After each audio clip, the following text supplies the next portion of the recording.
Pablo Cánovas, abogado chileno que ha dedicado su vida al estudio de la India, de la cultura y la espiritualidad de la India.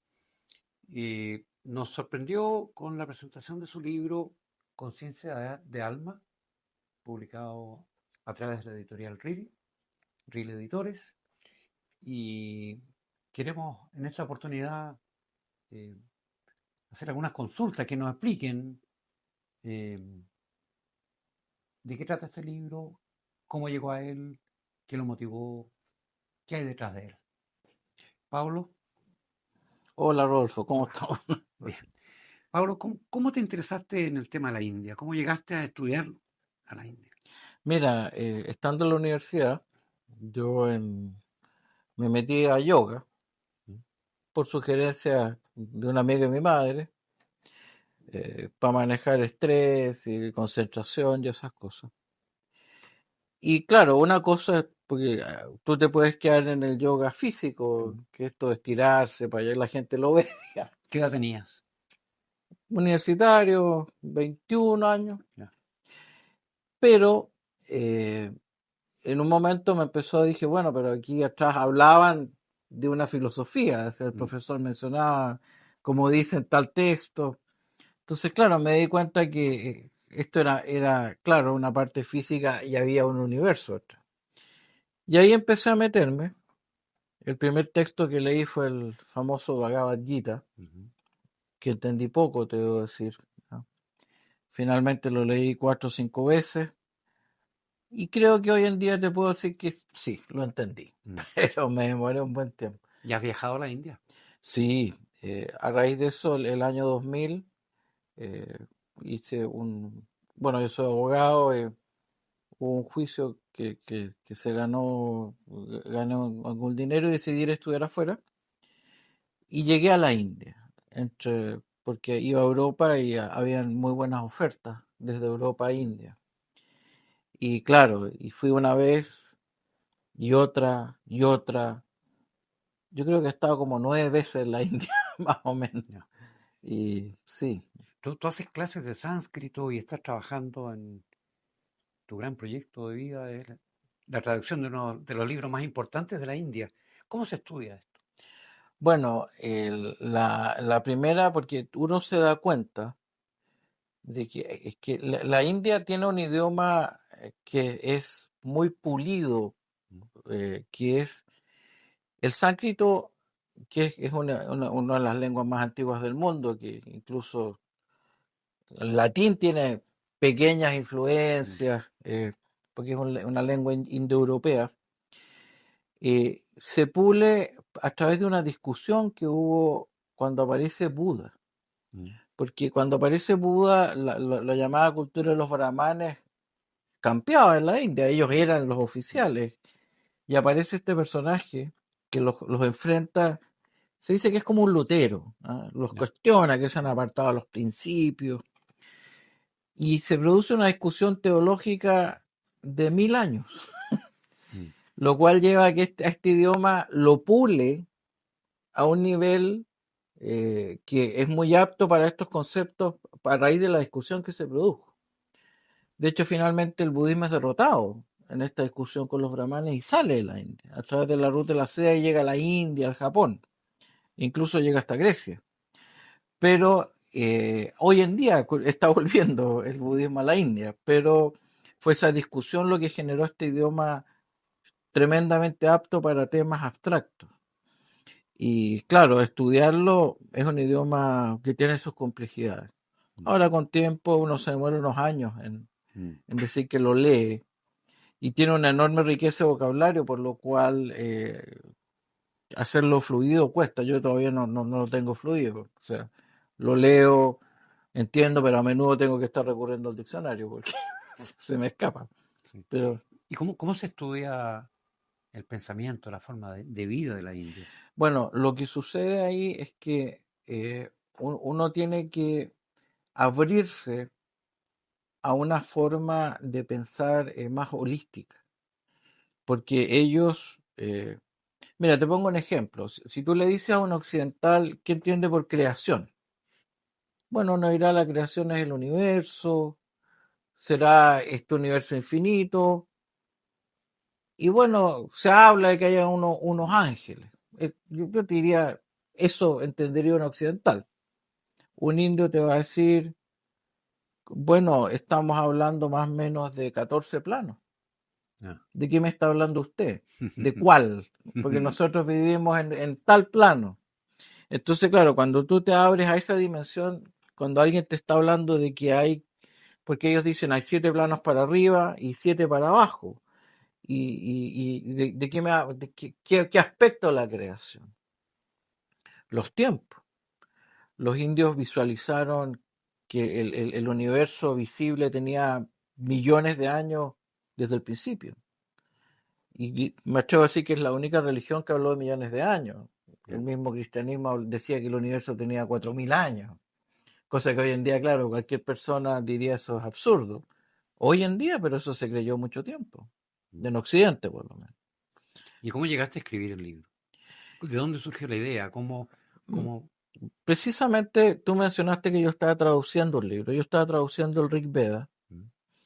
Y siempre se menciona de que hay un tema, una relación con la física cuántica, que es algo muy común, sobre todo en el mundo espiritual, no tanto así en el mundo de la física.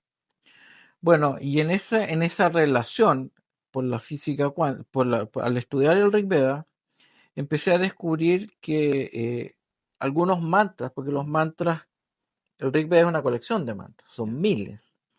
En particular uno tenía sincronías numéricas con cosas de la física cuántica. Y dije, pero qué extraño. Y no solo la física cuántica, sino la física en general. Por ejemplo, te lo menciono al pasar, se dice en la física tradicional de que hay 24 constantes universales, como fórmulas que han descubierto que explican este universo.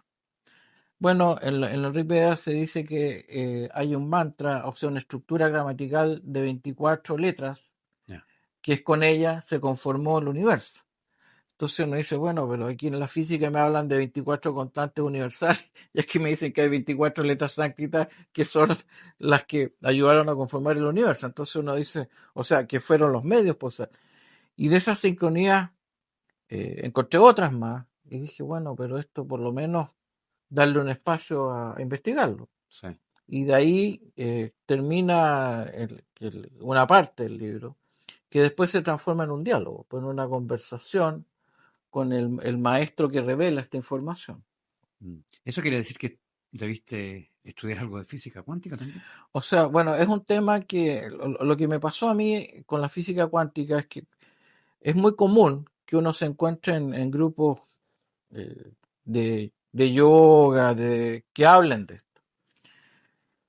Pero yo dije, bueno, voy a escuchar a físicos, porque, claro, una cosa es que alguien me diga en un centro de meditación, oye, esto coincide con la física cuántica, pero hay otra mitad. Claro. Bueno, y al escuchar a físicos, debo decir que la gran mayoría decía que eso era una fantasía. No tenía. O sea que algo había, pero que como que se estaban pasando varios pueblos. Pero al meterme en física cuántica, decidí estudiar un par de años. Compré algunos libros de profesores que se han enfocado para los occidentales. Y ahí efectivamente encontré estas coincidencias. Entonces dije, bueno, por lo menos le voy a dar un espacio. Porque yo creo que el problema de esto es la especialización. Los físicos no conocen los Vedas y la gente que estudia los Vedas no conoce la física. Entonces es intuitivo, pero otra cosa es tratar de decir, bueno, efectivamente aquí hay sincronía. Pero yo estaba imaginando, ¿qué pasa si un científico, que no solo es científico en su vida, también es padre, también profesa una fe? ¿Qué pasa si un científico empieza a encontrar este nexo con los antiguos textos de la India? ¿Tendría permiso ese físico para romper sus normas de científico y decir que hay un nexo? ¿Has percibido algo de eso? O sea, es que yo creo que desde que aparece la física cuántica hace más o menos 100 años, la primera vez que se habló de esto, de que había una parte al interior de la creación que era indeterminada, sino que era probable y que era afectada por el observador. Eso al principio fue percibido como locura. Sí. O sea, y fue objeto de burla y de insulto. Es que la ciencia es razón. Y sobre todo trata de ser objetiva. Entonces cuando alguien le dice, mira, tú afectas, al observar la materia, la afectas al interior en su estructura, es como todo lo que nos enseñaron desde que aparece el método científico, de que es algo a que hay que mirar con la mayor objetividad. Estoy hablando de Descartes, de Bacon, de la ciencia. Tú no puedes aplicar pasión y aparece algo que demuestra que efectivamente tú estás involucrado en el tema. Hoy en día es más es posible hablarlo, insinuarlo, pero yo te diría que hace 30, 40 años Sí. y todavía en algunos ámbitos dicen sí, pero ya aparecerá la explicación. O sea, no es llegar y aceptarlo. Hay cierta prudencia, ¿crees tú? Prudencia, y incluso entrevistando a algunos científicos dicen, bueno, que han tenido que admitir de que las reglas que vienen de Newton, la física tradicional, incluso Einstein que cuestiona a Newton, pero hoy en día el mismo Einstein es cuestionado y bueno, y claro, es algo que cuando tú tienes algo que ha funcionado y de repente descubres que hay un ámbito donde no funciona, evidentemente provoca un trastorno. Y sobre todo que la respuesta hasta el momento es que funciona así. O sea, nadie ha dado una explicación categórica de que por qué es tan distinto el comportamiento al interior de los átomos. Y estoy hablando de distinto, ¿qué te trato de decir? Por ejemplo, se ha descubierto de que, por ejemplo, tú puedes acercar dos partículas y producir lo que se llama un enlace. Te mueves una y afecta a la otra. Pero ese enlace cuántico, la otra puede estar al otro lado de la galaxia. Y se mueve acá y simultáneamente y dice, bueno, pero ¿cómo se comunica? Pero pasa. Entonces, pues, y eso, que es el universo que se han topado dentro de la materia, es lo que ha provocado desconcierto y, bueno, han aparecido, por supuesto, hombres muy brillantes que han ido dando, pero todavía no hay lo que se llama una teoría completa, digamos. De hecho, se dice que Einstein trató de resolver ese y no lo logró, digamos. Mira, usaste el término mantra. ¿Cuál sería una buena definición de mantra? Mira, mantra es ya, si me voy a las raíces, significa lo que libera la mente. La palabra manas es mente, mantra. Ahora, ¿qué es el mantra? El mantra es una fórmula sonora, vibracional, que en algún momento recibe lo que llaman un rishi, un vidente, en meditación profunda. Y el mantra se entrega en sánscrito. Y los textos de la India son recopilaciones de mantras. Ahora, el mantra está vinculado a lo que el rishi esté buscando. Porque tú puedes buscar poder. Puedes poder económico, poder material. Ya hay mantras para eso. Puedes buscar dañar. Y hay mantras para eso. Ahora, te dicen, ojo, no es gratis, como todo. O sea, y hay mantras para liberarse de este plano, para avanzar espiritualmente. Y hay textos que tienen mantras. Ahora, por supuesto, no es llegar y encontrar un mantra de eso y está bien que así sea, porque de hecho el mismo sánscrito ya protege, pone un filtro de algún tipo. ¿Y de qué trata el libro? ¿De qué trata El, Conciencia de Alma? el libro trata de una persona que, bueno, se llama Pablo coincidentemente, que está viviendo en una sociedad que aplica fórmulas muy racionales, pero que no funciona. Y que ha tratado por esa vía y detecta de que algo está mal. ¿Y qué significa mal? Hay depresión en la sociedad, hay pena en la sociedad.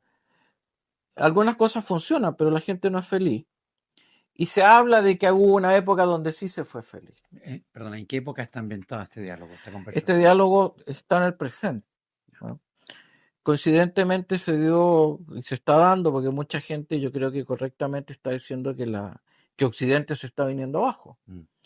Bueno, es lo que está observando esta persona.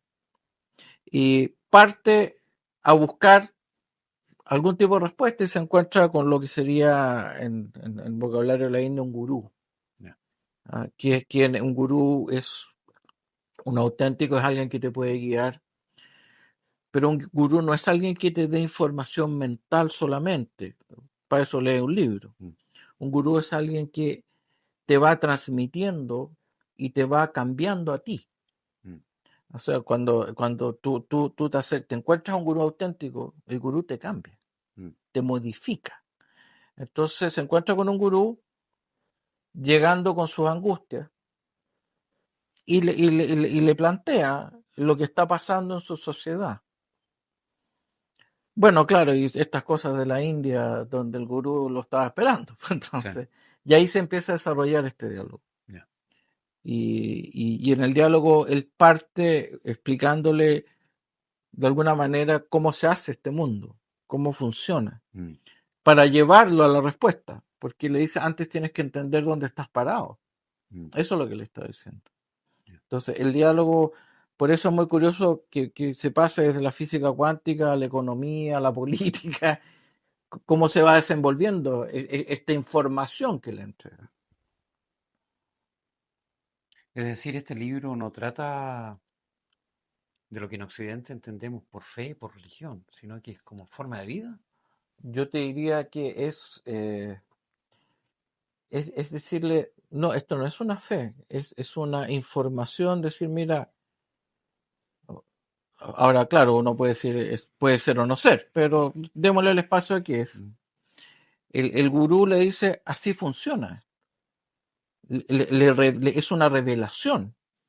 De hecho, hay una parte en el libro donde Pablo queda apabullado y dice, oye, déjame respirar un poquito porque lo que tú me has dicho es muy fuerte. O sea, el maestro va haciendo que el alumno vaya reconociendo lo que le está explicando. Claro, le da un espacio y, bueno, gente que lo ha leído me ha dicho que lo ha tenido que leer una, dos, hasta 3 o 4 veces, y no por la complejidad del texto, sino que más bien yo diría de lo que le está revelando el maestro, que son piezas de información que tienes que masticarlas, decir, oye, pero aunque estén 4 o 5 líneas, tú dices, pero ¿cómo? Incorporar eso un poco a la experiencia cotidiana de uno. Claro, anteayer hablé con una persona que me llamó y fue muy bonito porque me dijo, su libro me cambió. Sí. Y uno ha escuchado hablar de conciencia de cuerpo, pero ¿qué significa conciencia de alma en este contexto? Bueno, nosotros nos movemos con conciencia de cuerpo. Pero en el fondo la conciencia de alma es decir, mire, debajo de lo que usted está viendo, que es algo que existe, que vive, o sea, no decimos que esto no, hay algo más profundo.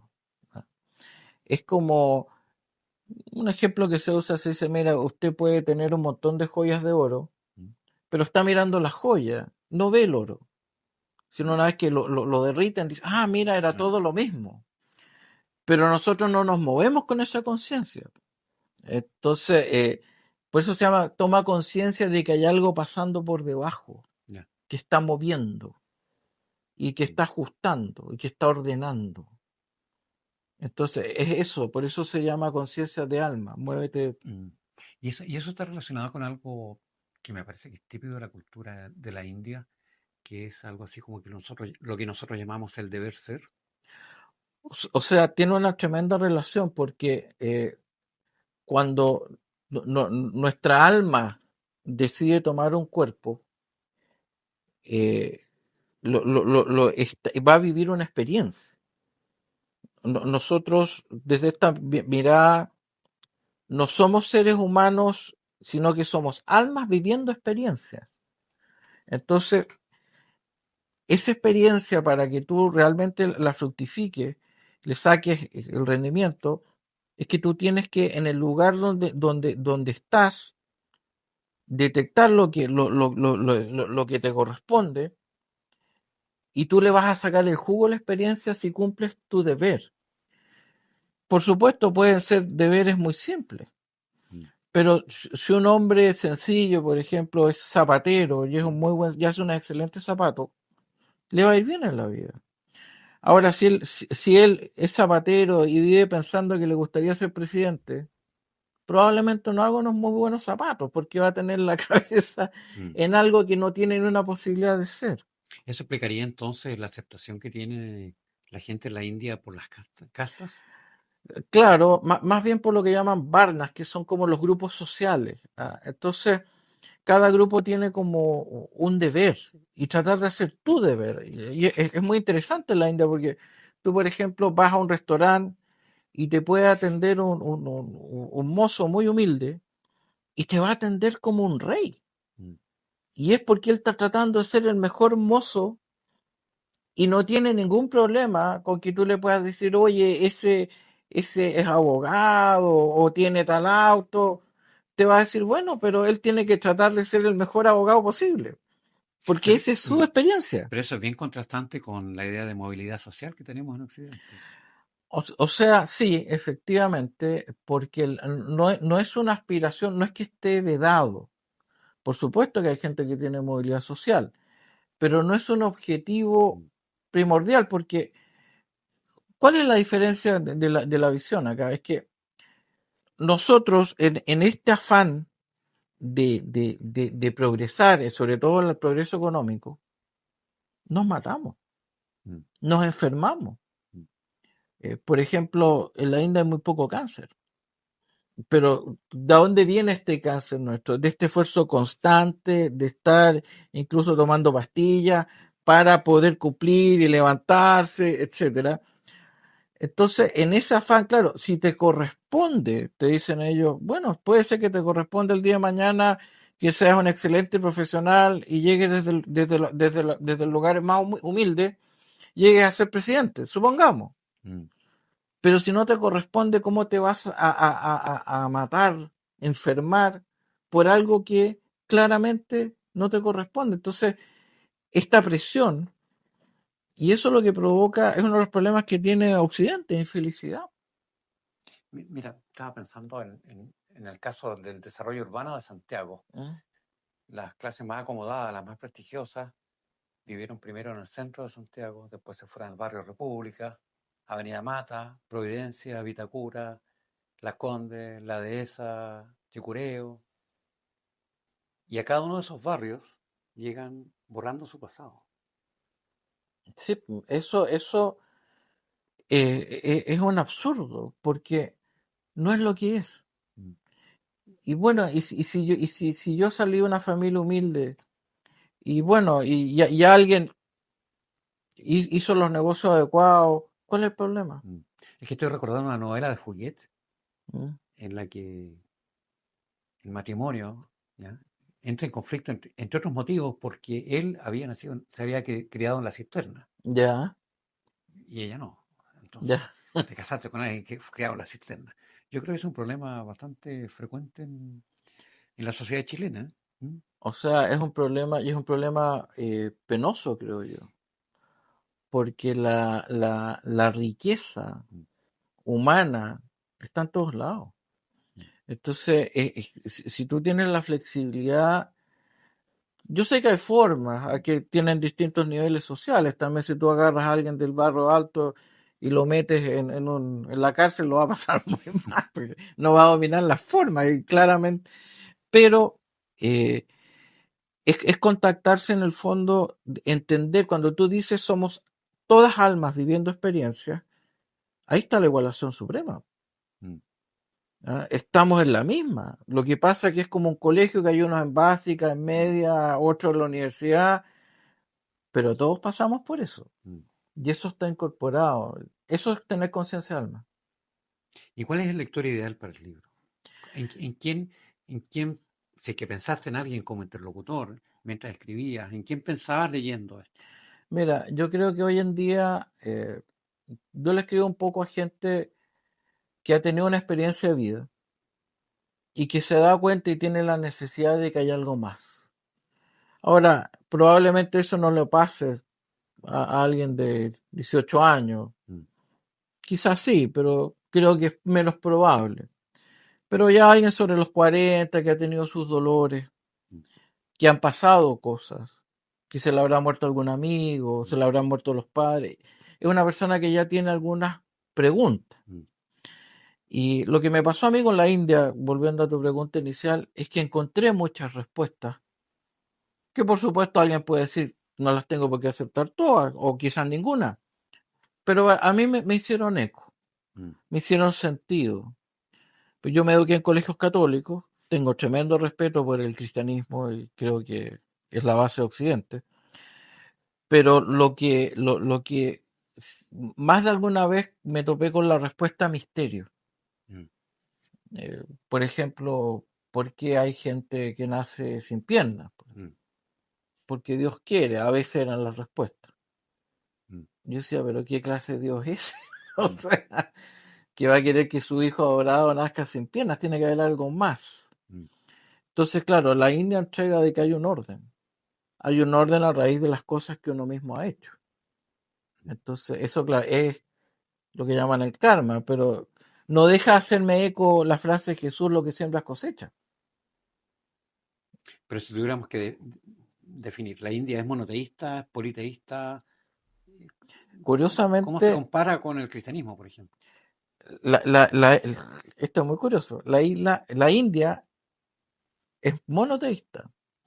Ellos hablan de un espíritu, el espíritu universal, el uno sin segundo, tiene muchos nombres, pero ese único se expresa de infinitas maneras. Entonces, ellos dicen, en el fondo, claro, tal forma que tú estás mirando y que adora a alguien, no sé, pues Ganesha, con cabeza de elefante, pero te dice, pero en el fondo es lo mismo que el otro. Lo que pasa es que esta es una manifestación que va de acorde conmigo y me siento más cómodo. Por eso ellos no excluyen, por ejemplo, el cristianismo, no tienen problema. Porque ellos tú mencionas a Cristo y te dicen, bueno, es otra manifestación del uno. Por eso la India es tan diversa en religiones. Porque la discusión, la tuya es verdadera y la mía falsa, no tiene cabida. Porque te dicen, pero si es Dios manifestándose, ¿cómo va a ser una verdadera y la otra falsa? No puede haber mentira ahí.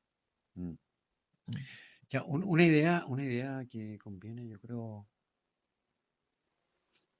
revisar es la mano invisible. ¿Qué es la mano invisible? Cuéntanos de eso. Eso es, bueno, dentro de lo que, del alma, digamos, hay un intento de, porque le pregunta al maestro, le dice, bueno, pero ¿qué hace que gente tenga mayor o menor recurso? ¿Cómo se ordena? ¿Cómo se mueven los bienes? Y ahí, claro, le da una explicación de lo que la economía llama la mano invisible. Le dice, esto funciona así. E incluso incorpora una fórmula, que es cómo se mueve el capital. Entonces, bueno, y eso no sé cómo llegó, pero ahí está. Así que le puse hasta mi nombre. Porque dije, bueno, ¿de dónde viene? Así que, ahora, claro, es una teoría si se quiere. Bueno, podría ser, no sé. Alguien la verá algún día. Esto no tiene base o si lo tiene.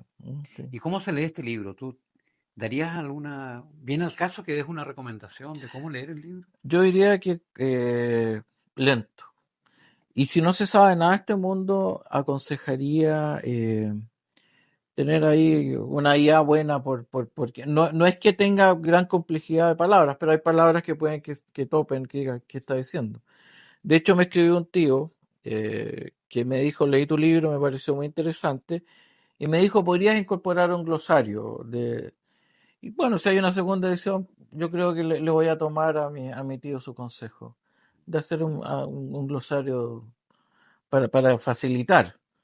Ahora, igual hoy en día las IA, la inteligencia artificial permiten, claro, tú están incorporadas al teléfono, entonces, ¿qué significa? Porque tampoco se trata de hacer una tremenda investigación, pero ¿qué es este concepto?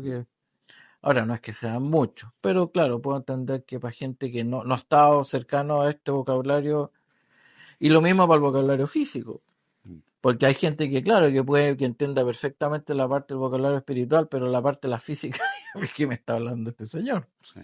Y, y tenemos estas ventajas hoy en día. Yo diría que con una buena ahí al lado es bueno tenerlo ahí para... ¿Y quién es Cautilia? Un personaje importante. No sé si lo Bueno, estoy pronunciando bien, o es yo creo que sería Cautilia. Caustilia, algo así. Caustilia, bueno, ahí yo quise encontrar un personaje con el cual representar al maestro.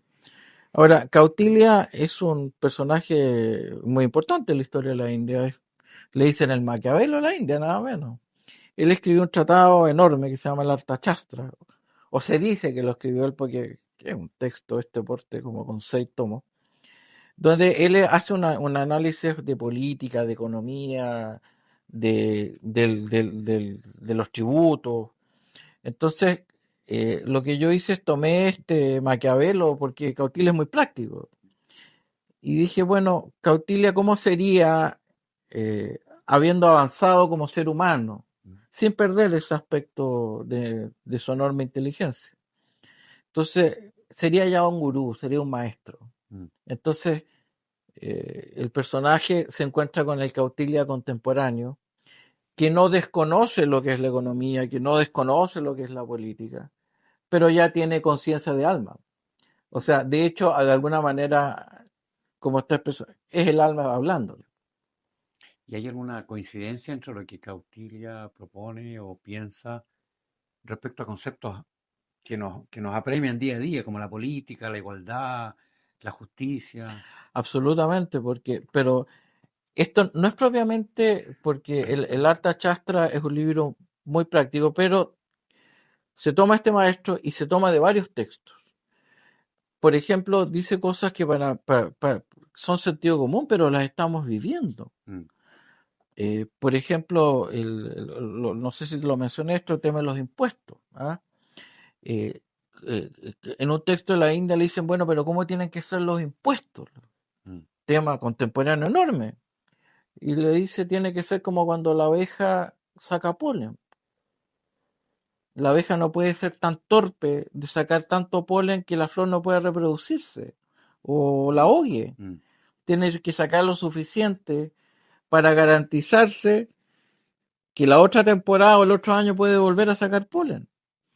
Pero hoy en día esa es una de las grandes Ah, discusiones que tenemos. Están diciendo, oye viejo, dejen de acogotar la sociedad con tanto impuesto, porque o las flores se van a ir, las semillas a otro mm. lado, que es lo que yo llamo fuga de Lo que capitales. pasó, claro. Claro, pasó, y pasó por estrangular. Entonces, ya a través de esas metáforas te van diciendo, hay otra que se menciona con el ganado, dice, si tú tienes un establo bueno, no puedes sacar toda la leche. Tienes que asegurarte que haya para los terneros para que siga creciendo tu establo.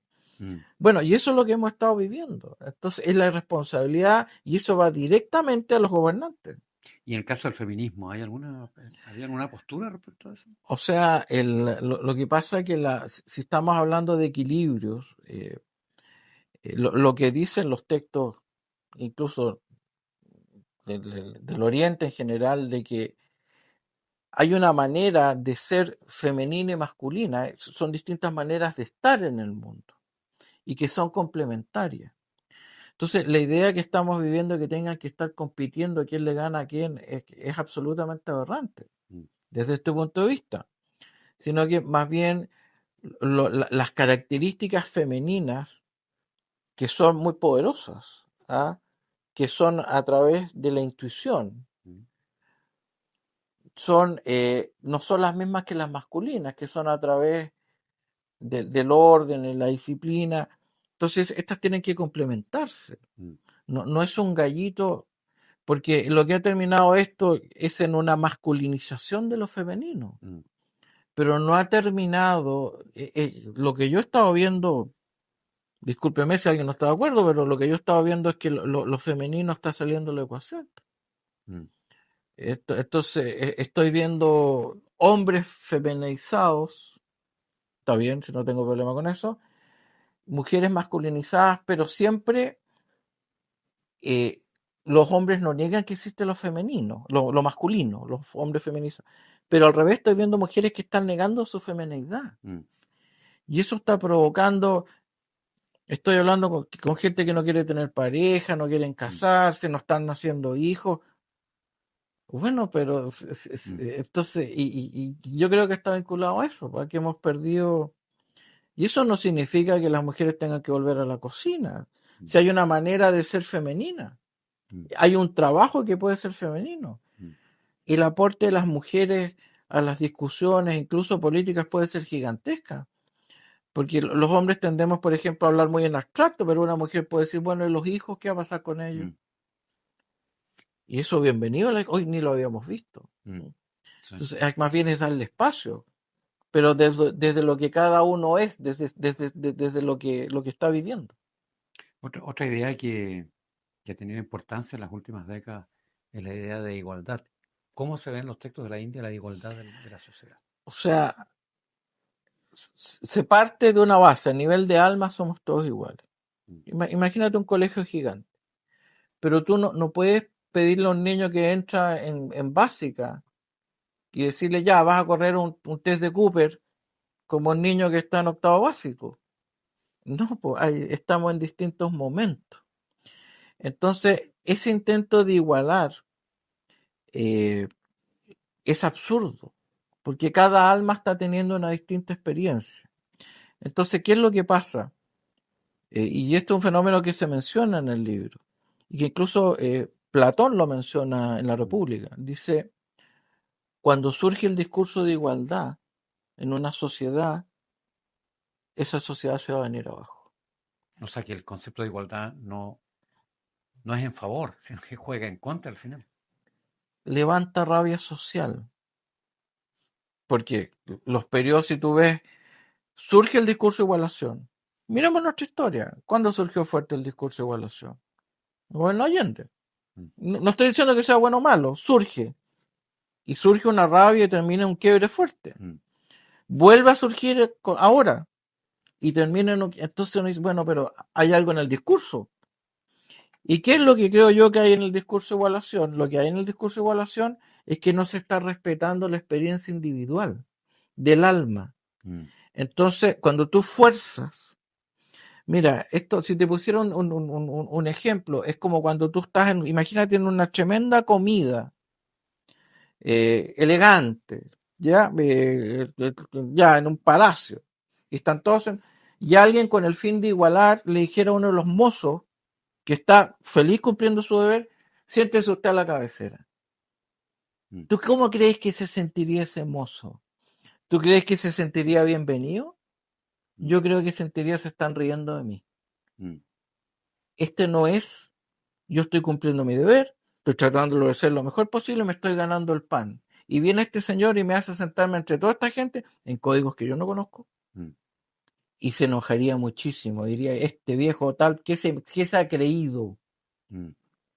Y eso es lo que yo creo que sucede a nivel inconsciente colectivo.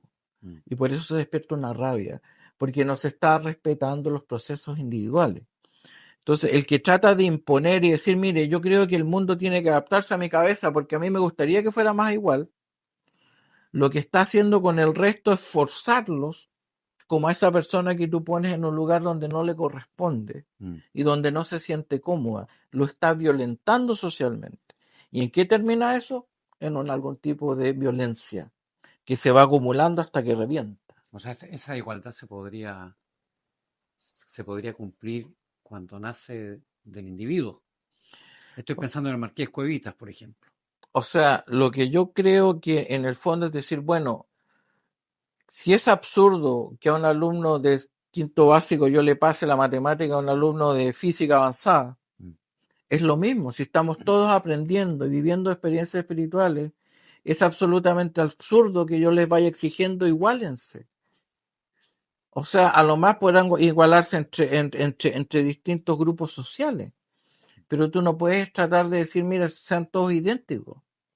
O incluso como han habido experimentos, porque, y lo dice ahí, el Cautila le dice, para hacer eso habría que matar mucha gente. Y en todos los experimentos de igualación se ha matado mucha gente. porque es la única manera de obtenerlo. Mm. Tenéis que matar a muchos, pues para decir ahora estamos todos parejitos. Mm. Tenéis que sacar a todos los que no calcen con la concepción, sea de clase, de raza, lo que sea. Por eso terminan de gollina. Mm. Reel Editores publicó tu libro. ¿Cuál ha sido la experiencia con Reel Editores? Muy buena, yo estoy muy agradecido. Ellos fueron diciendo y de partida fueron guiando, porque uno cuando primera vez que publico algo tiene concepciones, ideas. Te cuento que tú misma la viviste, o sea, dije, bueno, hagamos el lanzamiento. Y nos dice, no, espérense, porque primero tengo que promoverlo un poquito. Porque si ustedes hacen el lanzamiento, va a ir alguien a comprarlo y se me va a enojar.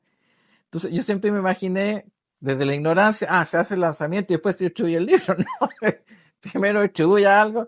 Entonces te van guiando y fueron muy flexibles a las sugerencias y además respetaron, porque en algún momento, por supuesto, revisaron varias veces el texto, preguntaron siempre.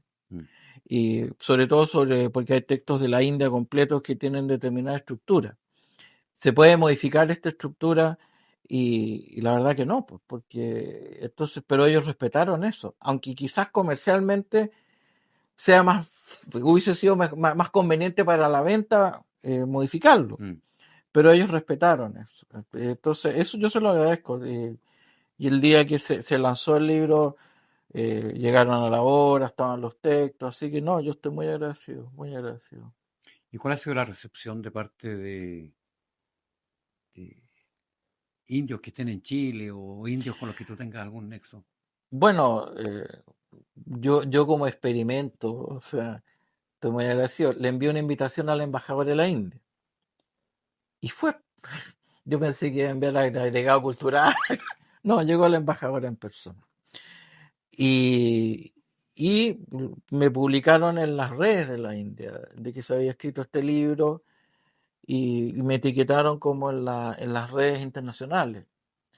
Entonces, yo supongo que eso es porque le dan algún mérito al trabajo, Sí, digamos. yo creo que eso es muy bueno, porque la India en particular es uno de los pueblos que en sus políticas en el exterior le interesa mucho promover su cultura y dedica recursos y tiempo a promover la cultura de la India en otros países occidentales, pero a su vez ponen filtros, o sea, no, Claro.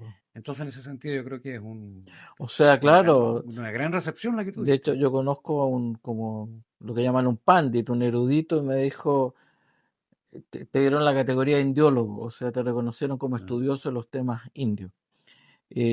Claro, uno no busca eso, yo cuando me metía yo.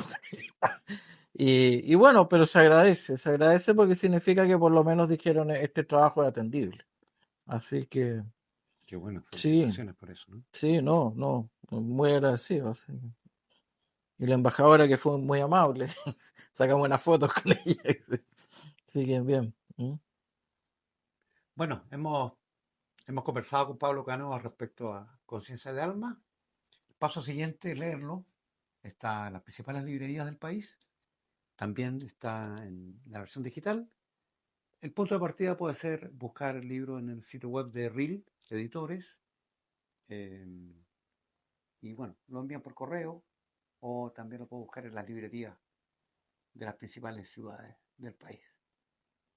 Te damos las gracias, Pablo. Esperemos que volvamos a encontrarnos por este u otro libro. Gracias, Rolfo, gracias. Así que, no, ha sido un agrado.